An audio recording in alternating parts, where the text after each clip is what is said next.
அந்த நாமா சீதை அதை பார்த்துட்டு தன் கணவரா நினைச்சு அவள் முகம் பிரகாசமாயி மேல ஆஞ்சநேயரை பார்த்து சொல்றாள், விக்ராந்தஸ்துவம் சமர்த்தஸ்துவம் பிராஜ்யஸ்துவம் வானரோத்தமா ஏனேதம் ராட்சசபதம் त्वयैकेन प्रहर्षितं. நீ விக்ராந்தன், சமர்த்தன், பிராஜ்யன். 3 டைட்டில் கொடுக்கிறா. யாராலும் கடக்க முடியாத சமுத்திரத்தை கடந்ததுனால விக்ராந்தன் அப்படின்னு பெயர். இந்தியன் ஆர்மியில உள்ள பெரிய கப்பலுக்கு என்ன பெயர்? விக்ராந்தன் பேர். இது ராமாயணத்திலேருந்து எடுத்த விஷயம். அஸ்திரங்கள்ல பெருசு பிரம்மாஸ்திரம், அதனால பிரம்மோஸ் அப்படிங்கிறது. எல்லாம் புராணங்கள்ல இன்னும் நிறைய விஷயம் இருக்கு. இது வெறும் நேமா மட்டும் செலக்ட் பண்ணல. இதுல டெக்னிக்கலாகவும் உள்ள நாலெட்ஜோட தான் சென்ட்ரல் கவர்மெண்ட் ரிசர்ச் பண்றது.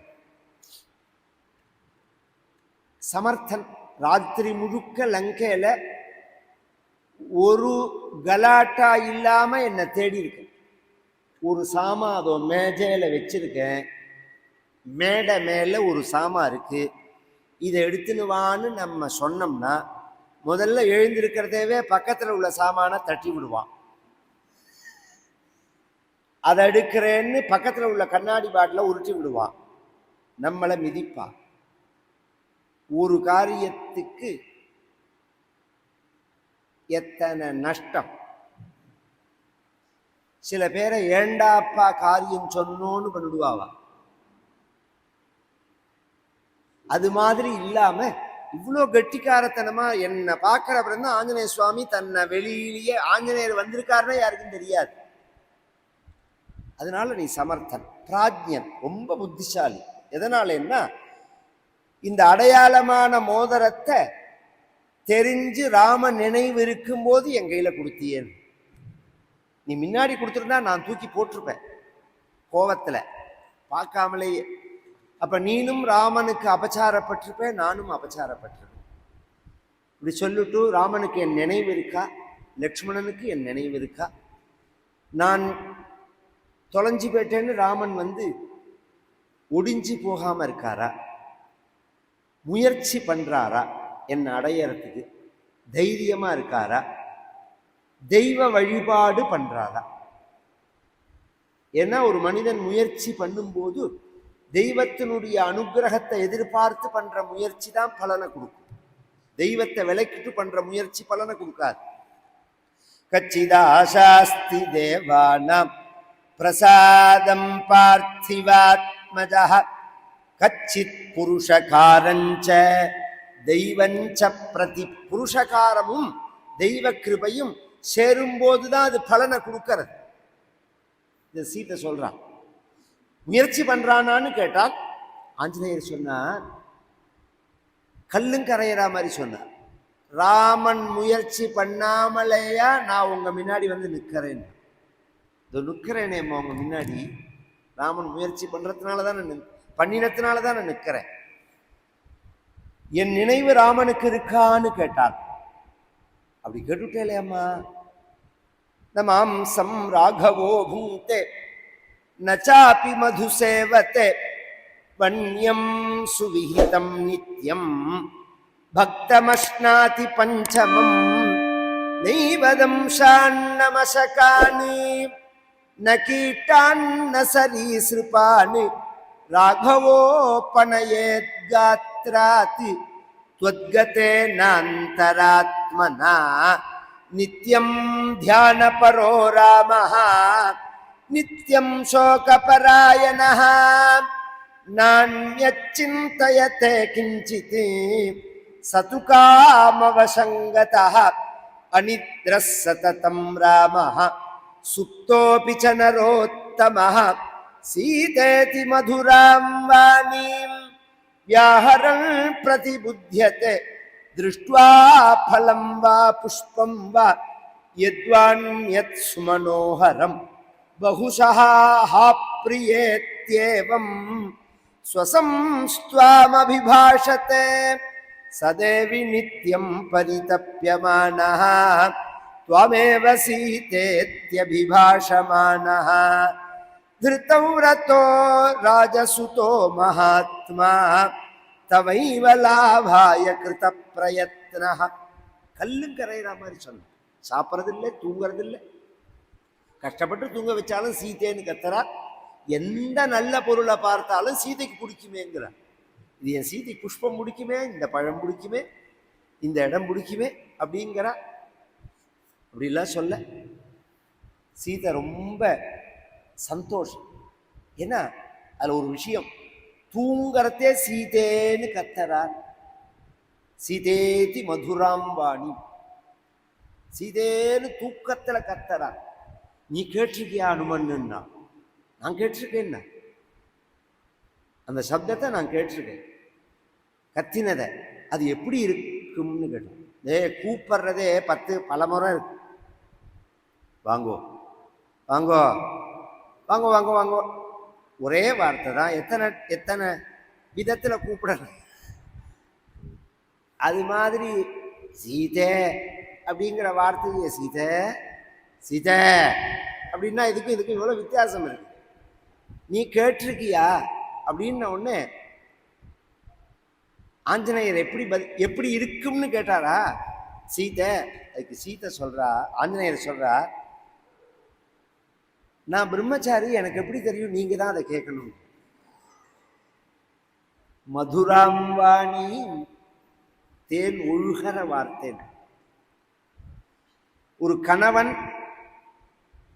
தூக்கத்துல கூட மனைவி நினைவோட இருந்து பிரியமா, சில பேர் பயத்துல இருப்பான், அப்படி சொல்லலை, நான் உளருவான் பயத்துல, அப்படி சொல்லலை, பிரியமா இருந்து. இன்னும் சில பேர் உலகமே பெருசோனும் இந்த பழி தீர்க்கறதெல்லாம் தூக்கத்துல தீர்த்துருவான். பக்கத்துல படுத்து இருக்கிற மனைவியை 2 உத கேட்டா தூக்க கலக்கும். மனைவியும் அதை செய்வா. இதெல்லாம் வாழ்க்கையில அப்படிலாம் இருக்கலாமா? விதுர நீதியில சொன்னார் யட்ச பிரஷ்னத்துல, உலகத்துல தெய்வத்தினால் ஏற்படுத்தப்பட்ட நட்புங்கிறது எது? ஒருத்தரோட நம்ம ஃப்ரெண்ட்ஷிப் வச்சுக்கிறோம். தெய்வம் நமக்கு ஏற்படுத்தி கொடுத்த ஃப்ரெண்டு யார் அப்படின்னு உடனே பாரியா தெய்வகிருத சகா, மனைவின்னா. கடைசி மட்டும் இருக்கிற ஃப்ரெண்டும் மனைவி தான். கடைசி மட்டும் இருக்கிற ஃப்ரெண்டும் மனைவி. அதுல நிறைய டிஃபரன்ஸ் ஒப்பீனியன் இருக்கும், வாக்குவாதங்கள் இருக்கும், கோபதாபங்கள் இருக்கும். அதெல்லாம் தப்பே கிடையாது. சில பேர் சண்டையே போடாமல் இருக்குன்னு தான் வாழ்க்கைன்னு நினைப்பான். அதெல்லாம் நான் ஒத்துக்கவே மாட்டேன், அதை ஏற்றுக்கவும் மாட்டேன். நான் முதல்ல அதை அழுத்தும் பெடும்னு வச்சுக்கோங்களேன். 2வது, சண்டை போடாதவாளே கிடையாது. எவ்வளோ பிரியமானவாளாக இருந்தாலும் சண்டை போடுவா. ராமருக்கும் சீதைக்குமே சண்டை வந்திருக்குன்னா நாமெல்லாம் ஏமாத்தோம். இல்லை சார், நீங்கள் சொல்கிறீங்களே தவிர இன்னி பரியந்தம் எனக்கும் என் மனைவிக்கும் சண்டை வந்ததே கிடையாதுன்னு யாராவது ஒருத்தர் சொன்னார்னா அது உண்மையாகவே இருக்கலாம். அதுக்கு என்ன தெரியுமோ அர்த்தம்? 2 பேர்ல ஒருத்தர் அசடுன்னு அர்த்தம். 2 பேரும் சமத்தா இருந்தா சண்டை வரத்தான் வரும். ஏன்னா ஒருத்தர் அசடா இருந்தா இவர் என்ன சொல்றாருன்னே தெரியாது. ரொம்ப நன்னா இருக்கு காப்பி அப்படின்னா அதுக்கு என்ன அர்த்தம்னே தெரியாத மாமியா இருந்தா என்ன பண்றது? அந்த அந்த மாடுலேஷன்லயே புரிஞ்சுப்பாளே, பார்வையிலேயே தெரிஞ்சுப்பா. வாயில வச்சோடனே இப்படி பாப்பா, அது தெரியணுமே. அப்படி இருந்தா சண்டை வரத்தான் வரும். அது தப்பே கிடையாது. அந்த சண்டை தான் உயர்வு. ஆனா வெறுப்பு வரக்கூடாது. உன்னை கண்டா எனக்கு பிடிக்கல, என்னை கண்டா உனக்கு பிடிக்கலங்கிறதெல்லாம் புண்ணியமின்மை.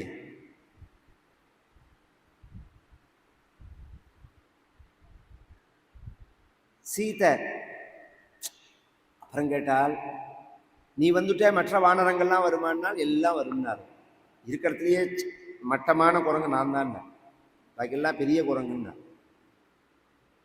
உங்களுக்கு பயமா இருக்கிறத இருந்தா என் முதுகுலை எருங்கோ கொண்டு வருவேன்னா நான் வரமாட்டேன்றாள் சீதை.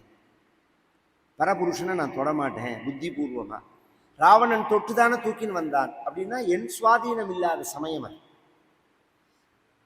ஒரு பஸ்ல போறதே 4 அசத்து மேல இடிச்சான்னா நாம வேணும்னு அடிக்கிறோம். பஸ்ல ரயில்ல இடிக்கிறா, நாம நினைச்சா அவ இடிக்கிறா, அதை தவிர்க்க முடியாது. அதையும் தாண்டி ஒதுங்கி போயிட்டே இருப்பா, வந்துட்டே இருப்பான். இதே சும்மா இருக்கிறத இடிச்சா பலார்னு அரைஞ்சிட மாட்டவ.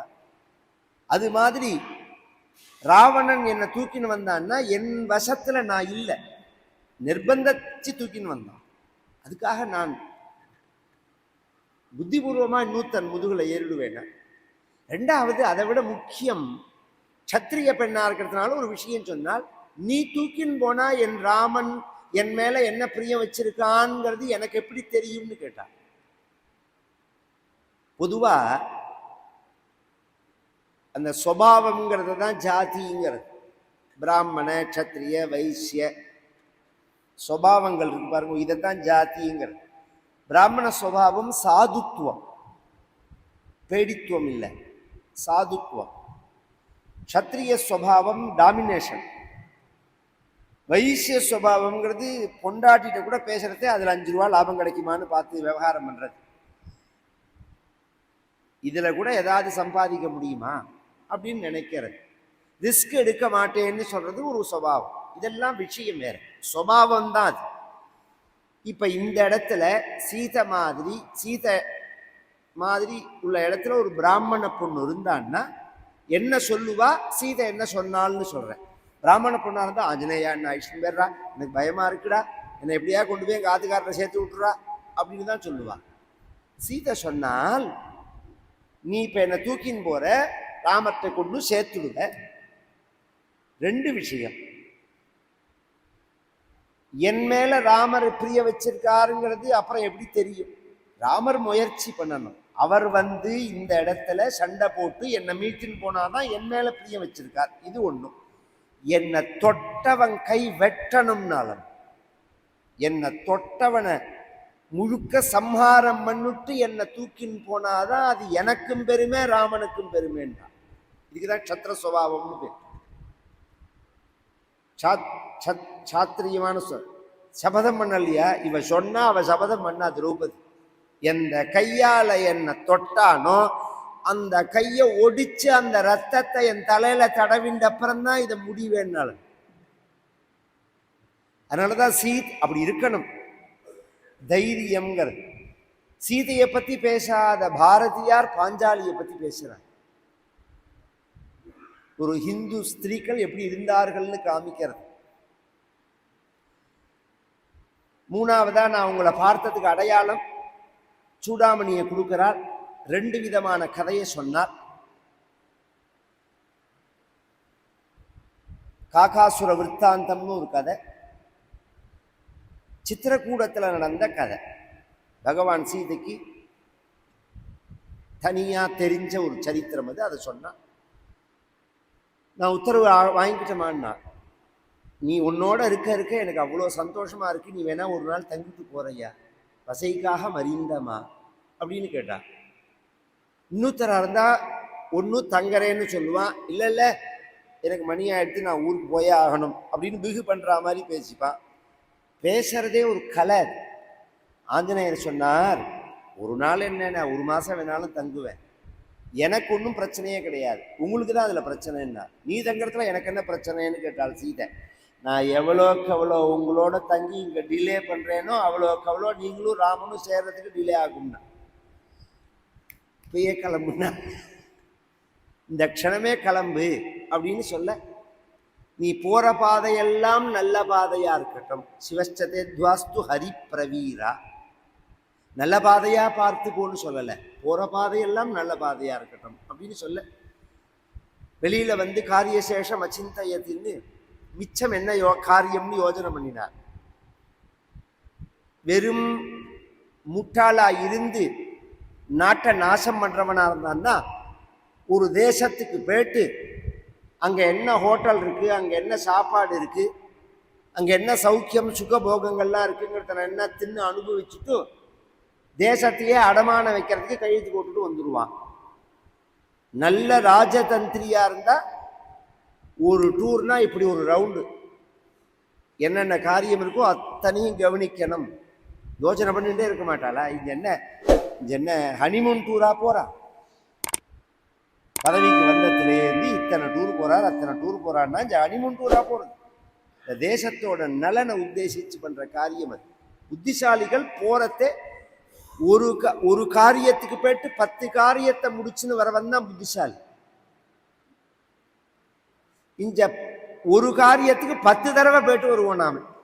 அதான் அதில் உள்ள சுவாரஸ்யமே. அதுவும் வண்டியை எடுத்துக்கிறது, பெட்ரோலை போட்டுக்கிறது, நாசமா போகும் காசு. கிராமத்துல எல்லாம் ஒரு சாமான் இல்லைன்னா டவுன்ல தான் வாங்கி ஆகணும். ஒரு சாமானுக்காக கிளம்பி டவுனுக்கு போக மாட்டான். 5-6 சாமானுக்கு அப்புறம் தான் டவுனுக்கே கிளம்புவா. அதுவுமே வேற யாராத்துலையாவது வண்டி பூட்டினான்னா அவள்கிட்ட சொல்லிடுவா, மாமா வரத்தே கொஞ்சம் வாங்கி வாங்கோ அப்படின்னு. அனாவசியமா செலவே பண்ண மாட்டான். சிறுக கட்டி பெருக வாழ வேஸ்ட் பண்ணக்கூடாது. 5-6 விஷயம் யோசனை பண்ணணும். இதுக்கப்புறம் என்ன பண்ணணும், இதுக்கப்புறம் என்ன பண்ணணும் அப்படின்னு. இந்த பொதுவா மூளைக்கு வேலை கொடுத்துட்டே இருந்தா ஃப்ரெஷ்ஷாவே இருக்கும் வாழ்க்கை, டல் அடிக்காது. ஆகாரத்திலையும் மந்தமாக கூடிய ஆகாரத்தை சாப்பிடக்கூடாது. மந்த தன்மையை கொடுக்கக்கூடிய தாமச குணம் உள்ள ஆகாரங்களை சாப்பிடக்கூடாது. ரொம்ப ஃபேட்டு சாப்பிடக்கூடாது.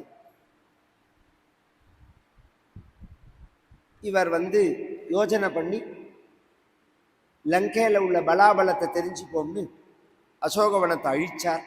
சைத்திய பிராசாதம்னு ஒரு ரொம்ப ரொம்ப வேல்யூவான ஒரு பார்க் அவன் கட்டி வச்சிருந்தது. அங்கே ஒரு பங்களா வேற கட்டி வச்சிருக்கான். அதெல்லாமும் உடைச்சு தூள் தூளாக்கினார். குரங்குகள்லாம் இது ராட்சசிகள்லாம் போய் ராவணன்ட்ட சொல்ல முதல்ல 5-6 ராட்சசால அனுப்பிச்சான். அவர்கள் ஆஞ்சநேய சுவாமி வதம் பண்ணினோன்னு 80,000 ராட்சசர்கள் அனுப்பிச்சான். 80,000 பேரையும் வதம் பண்ணினார். 7 சேனாதிபதிகள், 5 சேனாதிபதிகள், 7 மந்திரி குமாரர்கள் எல்லாரையும் கொன்னுட்டு கடைசியில அக்ஷயகுமாரன் ஒருத்தன் வரா.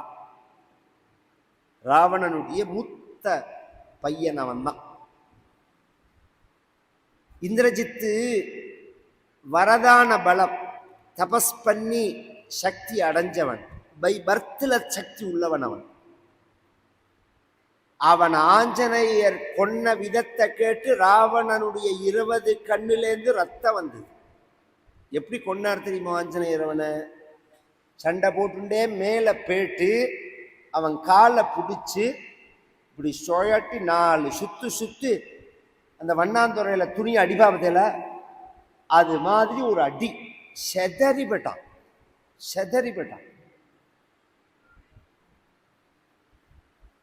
அப்புறம் இந்திரஜித்து போனா பிரம்மாஸ்திரத்தை போட்டு கொண்டு வந்தான். அதெல்லாம் பிரம்மாஸ்திரம்லாம் அவர் ஒன்றும் பண்ணாது. இவருக்கு ராவணனை பார்க்கணுங்கிறதுக்காக வந்தா. பிரம்மாஸ்திரம் கட்டு தானாவே விட்டுது. இவரை நிறுத்தி வச்சான். குற்றவாளிகளை எடுத்து அவளை நிறுத்தி வைப்பா பார்த்தா, கூண்டில் நிறுத்தி வைக்கிறா பாருங்க. நீங்க உட்காரக்கூடாது, நீ எவன்டா குற்றவாளின்னாரு. குற்றவாளி உட்காரக்கூடாது. யார் குற்றவாளிங்கிறது தான் கேள்வியே. சில இடத்துல கூண்டுல நிற்கிறவன் நல்லவனா இருப்பான், மேல உட்கார்ந்துருக்கவனே குற்றவாளியா இருப்பான். அதனால தன்னோட வாளால ஒரு ஆசனத்தை கிரியேட் பண்ணிட்டார். அது மேல ஏறி உட்கார்ந்துட்டார். என்கொயரி பண்ணினான் பிரகஸ்தன்கிற மந்திரி. அவனுக்கு பதில் சொல்லாம எல்லாத்துக்கும் ராவணனுக்கே பதில் சொன்னார். நீ யாரு, எங்கேருந்து வந்த, ஏன் வந்த, என்ன காரியம், சீதையை பார்த்த, என்னத்தினால சீதையை பார்த்த, அசோகவனத்தை ஏன் அழிச்ச, நீ வேஷம் போட்டுன்னு வந்திருக்க, இப்படிலாம் சொன்னான். நான் வேஷம் போட்டுன்னு வரல, நான் ஜாத்தியா வானரம், எனக்கு வேஷம் போடுறதுன்னா என்னன்னு எனக்கு தெரியாது. அது ராவணன் இன்டைரக்டா சொல்றார். அவன் வேஷம் போட்டுருந்தாலும் சீதையை தூக்கினான், அதெல்லாம் எனக்கு தெரியாது. ஜாதிரேவ மமத்வேஷா வானரோக மிகாகதா கேனச்சித் ராஜகாரியேன சம்பிராப்தோஸ்மி தவா. நான் ஒரு சில ராஜாங்க காரியமா வந்திருக்கேன். காட்டுக்கு வந்தார் அயோத்தியாதிபதியான பகவான் ராமபிரான். அவருடைய மனைவி சீதை காணா போனால் அவளை தேடின்னு வரத்தே வானரங்களோட சக்கியம் ஏற்பட்டது. அதன் பலனாக வாலிய வதம் பண்ணி சுக்ரீவனுக்கு பட்டாபிஷேகம் பண்ணினார். சுக்ரீவன் வானரங்களை அனுப்பிச்சான். நான் தேடின்னு வந்தேன், உங்க ஆத்துல சீதையை பார்த்தேன். எங்கேயுமே ராவணனை குற்றம் சுமத்தி ஒரு வார்த்தை சொல்லல. ஏன்னா பெரிய மனுஷியால டீல் பண்றதுக்கும் சாமானிய ஆளை டீல் பண்றதுக்கும் வித்தியாசம். ஏற்கனவே பெரிய பதவிகள் எல்லாம் இருந்தவாள் ஏகப்பட்ட ஃப்ராடு பண்ணினான்னா அவனை விசார என்கொயரிங்கிறத எப்படி சொல்லுவா? எடுத்த உடனே அவன் மேல இதை கொடுக்க மாட்டான். ஒரு சின்ன என்கொயரி இருக்கு உங்க மேல வாங்குவோம்பா, ஒரு தடவை கூப்பிடுவான், 2 தடவை கூப்பிடுவான், 3வது தடவை தான் லாக் பண்ணுவான். எடுத்த உடனே நீ குற்றவாளின்னு சொல்ல மாட்டான். கேட்டு பார்ப்பான் இன்டைரக்டா, இதுல எல்லாம் நீ சம்பந்தப்பட்ட மாதிரி இருக்க, உனக்கு என்ன சம்பந்தம்னு கேட்பான். அது மாதிரி சீதை காணா போயிட்டா, உங்க ஆத்துல சீதையை பார்த்தேன், அப்பையும் பேசாம இருந்தான். ராவணா, நீ பெரிய புத்திசாலி. இந்த பதவி இருக்க, இது ஒன்றும் திருட்டுத்தனம் பண்ணி பொய் வாக்குறுதிகளை சொல்லி முட்டாள் ஜனங்களை ஏமாத்தி ஓட்டு வாங்கி வந்து உட்கார்ந்த பதவி இல்லை. ஆயிரக்கணக்கான வருஷம் தபஸ் பண்ணி 10 தலையை அறுத்து ஹோமம் பண்ணி அடைஞ்ச பதவி. பரமேஸ்வர கிருபையினால்